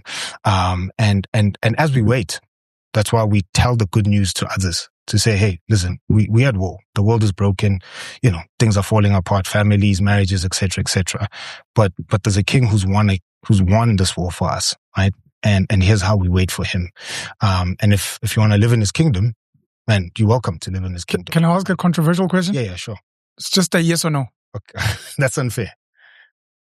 We don't have time. Okay. It's just a yes or no. Okay. Everything you just explained now, do you think that's what's driving Israelites to do what they're doing? Yeah, I can't say yes or no to that. So no answer for now? Yeah, because of the context behind it. Okay. Yeah. Okay. Do you think most of us are going to hell based on what you've just explained? I think those who, so let me put it this way. If we're in a desert and we're all thirsty and there's one guy with a bucket to say, let me help you let me quench your thirst. Sure. And you kick that bucket. Sure. Well, then you're going to remain thirsty. Okay. So most of us, you spoke about 85%. Most of the world is going to hell. I don't know. Do you think it's possible to be a true Christian without having a curious mind and grappling with some of these concerns and then making a stand? Is it possible to be a true Christian where you haven't grappled, you weren't curious, you maybe haven't enjoyed swimming in sin, and then you intentionally started doing the work to get out? Is it possible for you to be a Christian that has never... A true Christian that hasn't grappled with some of the things that you spoke about? No, I think all Christians... You can't be like a child born into sin and then just grow into the beauty of Christianity. No. There needs to be a curious mind and a questioning and trying to figure things out, and such that when other people question you, you're like, I've had the same or similar questions. That's why I'm comfortable to explain why I chose this side. Yeah. I'm not scared of your questions. Yeah. Such that the people who are maybe scared or don't want the questions may not necessarily be true Christians. I wouldn't say that they're not true Christians, because here's the beauty as well of which I pray and hope my kids have that reality where they don't remember a day where they didn't trust Jesus. Sure. Right? Because I've lived my faith in front of them, that we've had the questions, we've grappled, but they won't have my story to say, when I was in varsity, Jesus found me. Sure. They would, outside cat's pajamas. Yeah. So they would say, if you ask them, when did you become Christian? They'd be like, I don't know. I don't know when I became Christian. Sure. I've always grappled with, the world and how it is from a Christian worldview. My dad was there. He helped me with it. So I don't know when I did not trust him, experientially, but they can tell you objectively that they were born not trusting God. Sure. But they don't remember a day. Some Christians say, on the 5th of June. Yes. That's the day I got born. Boom. Born again. And we pray that parents who raise Christian kids, or kids in Christian homes rather, that those kids will have that experience, bro, when they just... Have you seen The Two Popes? The? Two Popes. It's a movie on Netflix, I think. No, I haven't. Please go check it out. I recommend it. I'll check it out, bro. Your closing remarks. And before your closing remarks, how does Nubon come in? So yeah, man, that's a long... We've been circling this thing. So I realize at the point where Jesus finds me, that again, when I reconcile all that he's made me to be, that my blackness was not a mistake. Jesus, in fact, is not white. You would find Bigfoot first, before you go to first century Palestine and find a white Jew. You'd find a white Roman, but you wouldn't find a white Jew, right? And first century Jewish people, I mean, if we have to, draw some race of reference, they looked closer to how we looked. Is this the Hebrews? Yeah. Okay. Right. So they look closer to how we look. They weren't black like us. They weren't white like Europeans, right? But first century Middle Eastern Palestinian Jews, Jesus, right? Hence when he's 2 years, 3 years, and he has to go hide. He goes to hide in Egypt. It would be a stupid strategy as a white person to hide among brown people and think that you're not going to be seen. Sure. Right? So he can hide in his parents in Egypt, running away from King Herod because he looked like at least he was closely looked like Egyptians. And plus, when they get to Alexandria, that's a lot of Middle Eastern Palestinian Jews had occupied that area. And so Jesus is not white. And Jesus did not choose a white race. God did not choose a white race at all to unfold his story of salvation or to even start his church at all. And the Christianity that I would even say you fight against, right? That you push back against is the Christianity I fight against. When I think about colonialism and slavery, objectively, I would say there were two victims. There's us as black people, and true Christianity was also victimized and co-opted so that they can enslave us. Sure. But true historical biblical Christianity, Professor Lamin Sani says that it would be classified as world Christianity compared to the Christianity that the Europeans came with, which would be global Christianity. And global Christianity, what it does is that it moves from one culture and then it transports the tenets of that culture to the receiving culture. And so you're not becoming a Christian, but you're becoming more European in your taste, in your economic views, in your political views, in your values, etc., etc. And so they're converting you to their culture. But world Christianity takes the gospel of Jesus, the good news, and throws it in any culture, right? Because world Christianity understands that our cultures are gifts given to us by God. Hence my blackness and my Zuluness and the fact that I'm born in a township, even regardless of how we got to the township as people, in God's providence and in sovereignty, he saw it fit that I would come out of there with all the beauty, the madness, the chaos of all of that, so that I could express his glory and his grace in a very specific way that other people who are not born in my context can't, right? And so world Christianity drops the gospel anywhere, and the gospel will at least do three things. It will, one, reveal that kind of culture. Secondly, it will redeem the good things about that culture. And thirdly, it will reject the things that have set themselves up as idols against the king who comes and sets his own agenda.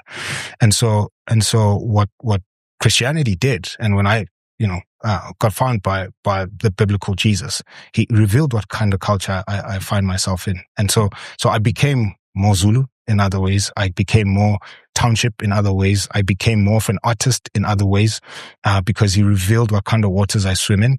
And then he redeemed the good things about that. So I'm like, man, there's absolutely nothing wrong with how we sing Zulu people or people who grew up in the hood. There's a lot of dope things that we do, right? Customs, how we dress, how we interact with people, the philosophy of Ubuntu. Those are dope things. And those are things that, if I'm created in the image of God, God has inculcated those things in me, in my culture, in my experience. And he wants to use that for the flourishing of humanity and for his glory. And so I need to, which empowered by the gospel, redeem those things and use them for the flourishing of humanity and for the glory of God. And then there's things about my culture, myself, the environment I find myself in that have set themselves up as idols against God, right? And so in his agenda as the king of this kingdom, I then have to reject those things and push back against those things, right? And a very easy one is obviously just our form of worship. And so if my central figure of worship was my ancestors, for example, Jesus would say, there's nothing wrong with your heritage. There's nothing wrong about where you come from, right?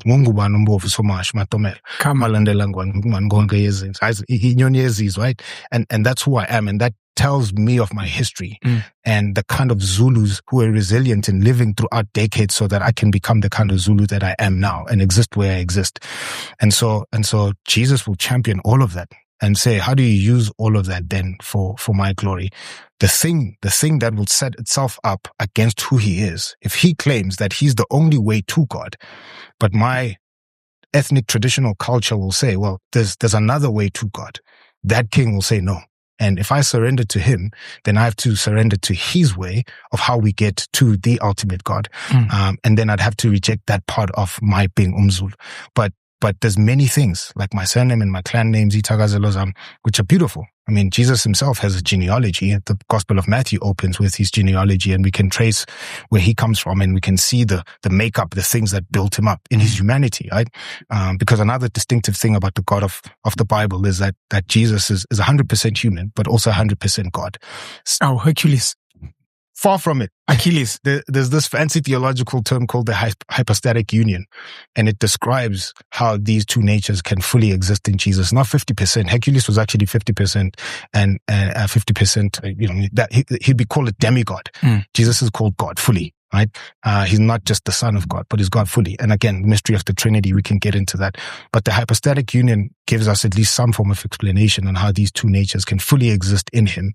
And so if he's the Son of God and the King of the universe who comes to declare that those who surrender to him belong to his kingdom, then there's things about my Zuluness that I need to throw away. So all of that to say, I realize that he didn't make me black by chance. He didn't make me black by mistake. That all the concepts of wrestling with my blackness and the stuff I found from Biko, stuff I was listening to through hip hop, I was like, man, there's a lot of dope, good things there, that make me who I am. I'm not a white kid who's born in Santon.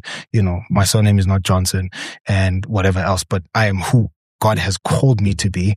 And so how do I use that, redeem the goodness about that, for the sake of the flourishing of other people and then for his glory? So then I added the newborn as a reminder of that, right? So then I'm a black newborn child in Christ. And in fact, newborn is just, even how I spell it. Yeah. It's just letters dropped from Unguban. Hectic. Yeah. So then I just held that identity to again remind me of my culture, and when I speak of culture, not just my ethnic traditional culture, but of the way of doing life. I'm Zulu, but I wasn't born in KZN. I don't have family in KZN. I was born in a township through and through. Both my parents are born in a township. We don't know where their parents come from, and so that's my story, fully kas, right? So when people go back to their villages, you go back to Newcastle, I'm like, yo, get out of my city, right? Because this is my village, right? And I'm fully here, but that's not by chance. That's not an afterthought in God's mind. Even with the complexity of how evil the world has become, I believe that God in his sovereignty still works in all of that. And in fact, lastly, I'll say here, there's the parable of the wheat and the weed. And the parable grapples with that reality. Why would you let evil and good exist together, right? And he says, simply, because this thing called sin still exists in your heart, because you still have residue of sin. I've rescued you from the power of sin. I've rescued you from the penalty of sin, but the presence of sin still exists in you. And so if I have to get rid of all the evil immediately, because I'm just, then I'd have to get rid of the evil in you as well. So if I have to terminate Penyo, right? Because now people are like, Peñol is a god. So let's use you as an example. If God has to destroy you because some people would believe you shaking your fist in his face, then God would say, okay, cool. Justice demands that I destroy you as well.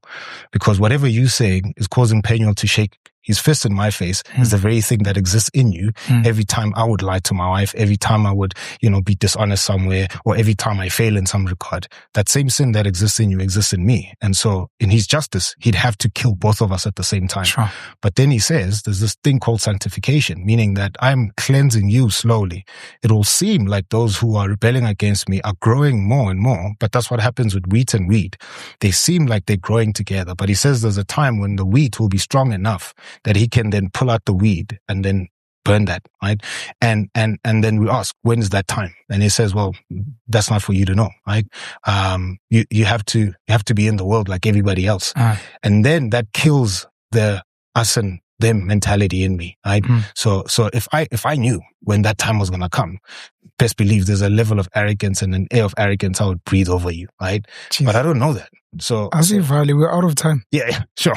So then I have to, trust that God is good in all his goodness and in how he's allowing these things to happen. And yeah. So anyway, I'd speak some more, bro. I don't even know where else. I can see you can keep going. I think we're like an hour over time. Sure. Thank you very much. Blaque Nubon. Mlungisi ngubani. Mfana sekas. Thank you, bro. Appreciate you, bro.